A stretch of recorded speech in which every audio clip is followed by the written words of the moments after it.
میری ہی جماعت کے شیخ الاسلام مولانا ثناء اللہ امرتضی رحمۃ اللہ علیہ،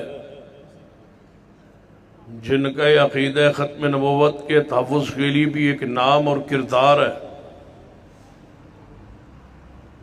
پنجاب کے ضلع حافظ آباد کی ایک بستی میں مناظرہ تھا اس عنوان پہ کہ سیدنا ابو بکر و عمر عثمان مومن ہیں یا نہیں۔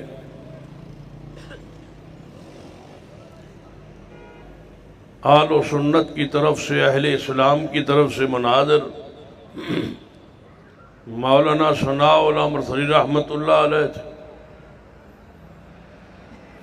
اور رافضیت کی طرف سے بھی مناظر میدان میں آئے۔ گفتگو کا پہلا موقع حضرت امرتضی رحمۃ اللہ علیہ کو دیا گیا۔ آپ کھڑے ہوئے اور آسمان کی طرف نگاہ اٹھائی اور فرمانے لگے، اے اللہ تیرا آسمان پھٹ کیوں نہیں جاتا، تیری یہ زمین شق کیوں نہیں ہو جاتی۔ یہ وقت بھی آنا تھا کہ صدیق و عمر عثمان کے ایمان کو ثابت کرنا پڑنا تھا، جن کی وجہ سے ساری دنیا کو ایمان نصیب ہوا ہے۔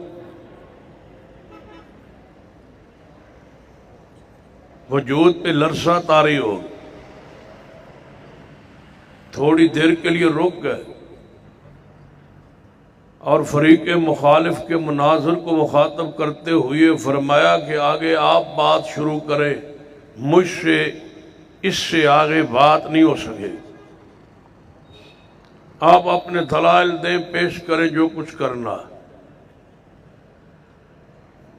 فریق مخالف کا مناظر کھڑا ہو،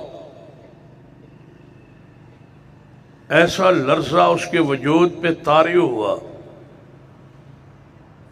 چند لمحے خاموشی کے بعد، رکنے کے بعد کہنے لگا، مناظرہ نہیں ہوگا، صدیق و عمر عثمان کے ایمان میں کوئی شک نہیں۔ بس یہ الفاظ کہنے کی دیر تھے، رافضی اس کے پیچھے پڑ گیا، تو یہ کیا ہوا؟ کہنے لگا پیچھے ہٹ جاؤ، زمین شق ہو جائے گی یا آسمان پھٹ جائے۔ صدیق و عمر عثمان کے ایمان پر آج بھی میڈیا پر ایسے بدبخت موجود ہے